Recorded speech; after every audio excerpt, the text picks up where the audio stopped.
Bismillahirrahmanirrahim. Rəhman və Rəhim olan Allahın ismiyle. Bugün burada heç bir bəhanəsi olmayan, dildə Allaha inanıram deyib, əməldə Allaha şərik qoşan bir toplumun rəzalətindən danışacağıq.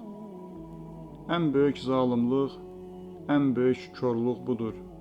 Səni yoxdan var edən, sənə nəfəs verən Allahı kənara qoyub, aciz bəndələrə, qəbirlərə, ölülərə, daşa kəsəyə əl açmaq.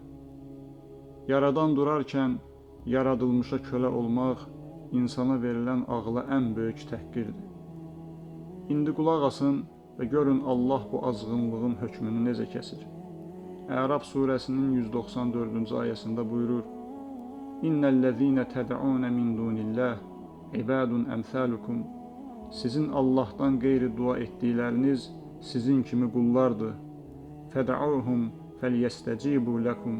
Çağırın onları, qoy onlar sizə cavab versinlər. İn kuntum sadiqin. Əgər iddianızda doğrusunuzsa. Uca Allah Əhqaf surəsinin 4-cü ayəsində belə buyurur: Qul ərəaytum mə təd'un min dunillah.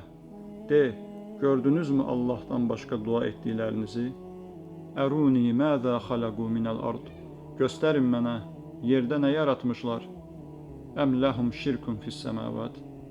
Yoxsa onların göylərdə şərikliyi mi var? İtuni bi kitabin min qabl hada. Bu Qur'andan əvvəlki bir kitab gətirin mənə. Əv əsaratin min ilm. Ya da elmdən geriyə qalan bir əsər. İn kuntum sadiqin. Əgər doğrulardansınızsa. Əhqaf surəsinin 5-ci və 6-cı ayəsində buyurur Rəbbimiz: وَمَنْ أَضَلُّ مِمَّنْ يَدْعُ مِنْ دُونِ اللّٰهِ مَنْ لَا يَسْتَجِيبُ لَهُ إِلَى يَوْمِ الْقِيَامَةِ. Diqqət edin. Buyurur, Allahı qoyub qiyamət gününə qədər dualarına cavab verə bilməyəcək olanlara dua edəndən daha azğın kim ola bilər? Təkrar edirəm, diqqət edin. Buyurur Rəbbimiz, Allahı qoyub qiyamət gününə qədər dualarına cavab verə bilməyəcək olanlara dua edəndən daha azğın kim ola bilər? Və hum an duaihim gafilun. Halbuki onlar onların dualarından xəbərsizdirlər. Halbuki onlar dua edilənlər onların dua edənlərin dualarından xəbərsizdirlər. Və izə huşirən nas kanu lahum a'da'an. İnsanlar həşr olunacağı zaman dua etdikləri onlara düşmən kəsiləcək. Kanu bi ibadətihim kafirin. Və onların ibadətlərini inkar edəcəklər. Qəlb evinizi Allah kəlamlarının üzünə açın və diqqət edin. Allahın hökmü qətidir. Allah'tan başqasını çağıran, ondan başqasından mədət uman insandan daha azğın, daha cahil heç kim yoxdur.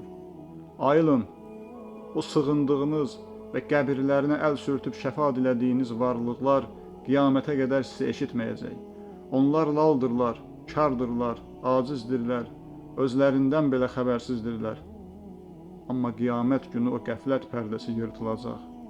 Dünyada uca Allahı qoyub arxalandığınız, vasitəçi etdiyiniz o adamlar sizin ən böyük düşməniniz olacaqlar. Etdiyiniz ibadətləri rədd edəcəklər. Biz bizə yalvarın deməmişdik deyib, sizi Allahın qəzəbi ilə baş-başa buraxacaqlar. Şirkin sonu rəzalətdir, əbədi ziyandır, xüsrandır. Ya tək olan Allaha xalis qul olun, ya da bu azğın toplumla birgə məhv olun. Vəssalam.